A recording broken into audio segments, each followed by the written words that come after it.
Vous écoutez l'épisode 64 du podcast La boîte à outils des parents. La curiosité est-elle un vilain défaut ? Bonjour, je m'appelle Juliette Cerceau et je suis ravie de vous accueillir sur la boîte à outils des parents. Je suis coach parental et coach de vie certifié. La boîte à outils des parents, c'est le podcast dédié aux parents d'enfants de la naissance à l'adolescence. Chaque mardi, je vous donne des outils concrets, applicables facilement et immédiatement pour vivre une parentalité plus épanouie. J'ai voulu consacrer un épisode à la curiosité des enfants suite à la demande de certaines auditrices. J'adore quand vous me posez des questions sur un sujet assez large, presque philosophique, qui sont également des idées préconçues. Parce que vous vous en doutez, je vais les démonter.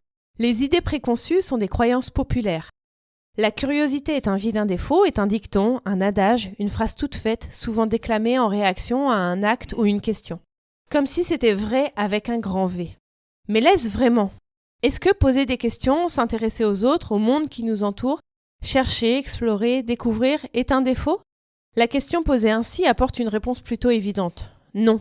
Alors pourquoi cette phrase toute faite ? Pourquoi diable pensons-nous qu'être curieux ou curieuse est mal ? On peut trouver quelques explications dans la religion. Je ne m'y connais pas du tout assez pour vous l'expliquer, donc je n'en parlerai pas plus que ça. On peut aussi penser que c'est une réponse toute faite des adultes qui n'ont pas envie de répondre à la question qui est posée. Des adultes gênés qui ne veulent pas ou ne peuvent pas, d'ailleurs, répondre aux questions. Ils ont une parade toute faite. On peut aussi penser que quand on pose des questions, on peut mener un interrogatoire, être assez intrusif ou intrusif dans la vie des gens, selon les questions posées et le sujet abordé.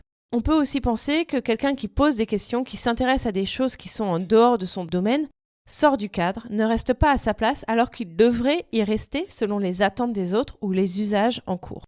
Prenons le contre-pied. La curiosité est-elle une qualité ? La curiosité, c'est la soif de savoir, de connaître. Quand il s'agit d'enfants curieux, ils le sont car ils veulent découvrir le monde dans lequel ils évoluent. Ils veulent savoir pourquoi les fourmis sont toutes les unes derrière les autres à la queue leu-leu. Pourquoi le ciel est bleu, pourquoi les mouches volent, pourquoi maman et papa me demandent toujours d'éteindre la lumière. Ils s'intéressent à tout et ils ne se contentent généralement pas d'une réponse telle que « c'est comme ça et puis c'est tout ». Un enfant qui est curieux, c'est un enfant qui se développe bien. C'est un enfant qui va devenir un adulte qui se posera des questions avant d'agir. C'est un enfant qui, face à un problème, se demandera comment le résoudre. Petit, il résoudra de petits problèmes comme comment refermer le dentifrice, comment plier ses vêtements pour qu'il rentre dans la valise, ou comment s'habiller le matin en fonction de la météo. Plus grand, il résoudra des problèmes comme comment ralentir le réchauffement climatique, comment dépolluer la mer ou tout simplement comment bien s'organiser. Il doutera aussi de ce qu'on lui dira, c'est-à-dire qu'il ne prendra pas pour argent comptant tout ce qu'on lui affirmera pour se questionner par lui-même et trouver ses propres réponses et solutions. Vous conviendrez que dans le monde qui nous entoure, tout n'est pas blanc ou noir, mais plutôt gris, car tout doit toujours être nuancé. Et c'est la curiosité qui est à la base de cette nuance nécessaire pour s'affirmer en tant qu'adulte. Tout cela, c'est grâce à la curiosité, c'est grâce au fait que l'enfant, ne comprenant pas quelque chose, cherche à le comprendre. Donc non, la curiosité n'est pas un vilain défaut. La définition que donne le Robert de la curiosité est caractéristique des questions que je me pose dans cet épisode. Le premier sens, c'est « tendance qui porte à apprendre, à connaître des choses nouvelles ou cachées ». C'est plutôt neutre et ça va dans le sens que je viens de décrire quand je fais l'éloge de la curiosité. Mais le deuxième sens est quelque peu différent. Désir de savoir les secrets, les affaires d'autrui. Et là, on comprend que la curiosité peut être quelque chose d'agaçant pour celui ou celle qui en est l'objet. On revient à l'aspect intrusif et mal placé de la curiosité. Car quand la curiosité se porte sur une personne, elle doit être bienveillante et bien dosée. Si on pose des questions avec insistance sur un sujet à une personne qui se sent mal à l'aise par rapport à ce sujet, on comprend tout de suite que la situation est délicate.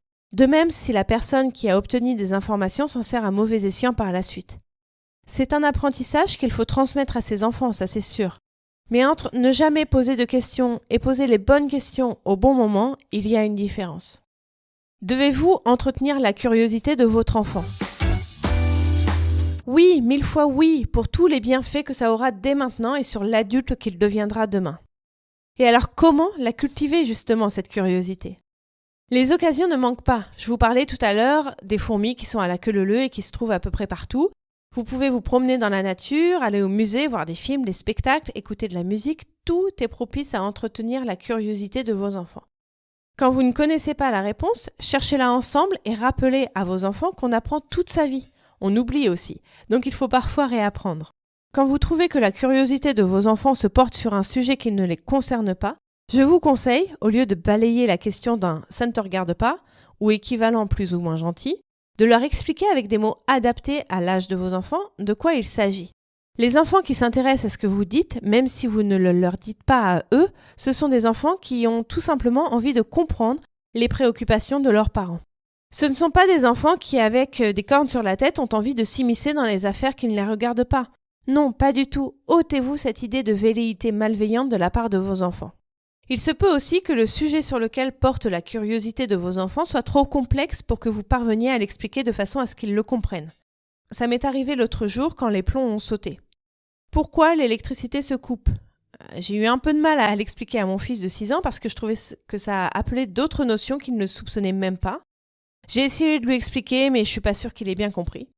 J'ai donc cherché sur Internet un schéma explicatif du système électrique de notre maison et il a compris. Il y a des personnes qui s'y connaissent en électricité bien plus que moi, ce qui n'est pas très dur, qui ont réussi à expliquer très simplement les choses pour que de jeunes enfants les comprennent. Donc vous pouvez chercher des explications, quand vous ne les avez pas, adaptées à l'âge et à l'intellect de vos enfants.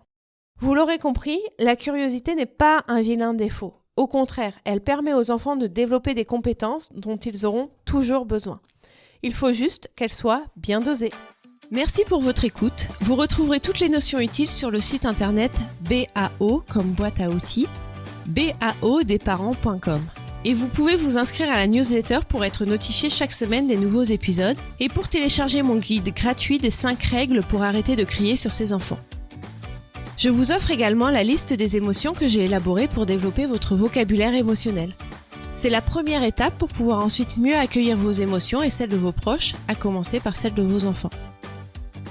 Sachez que vous pouvez également me suivre sur Instagram sous le nom BAO des parents et sur Facebook sur la page La boîte à outils des parents.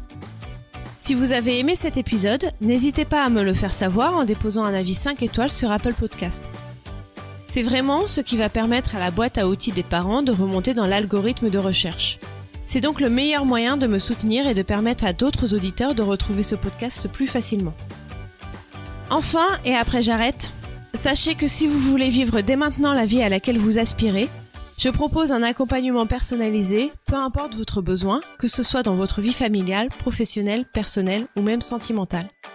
Je vous offre un rendez-vous découverte de 30 minutes qui est gratuit et sans engagement. Vous trouverez toutes les informations sur mon site internet baodesparents.com. À mardi prochain!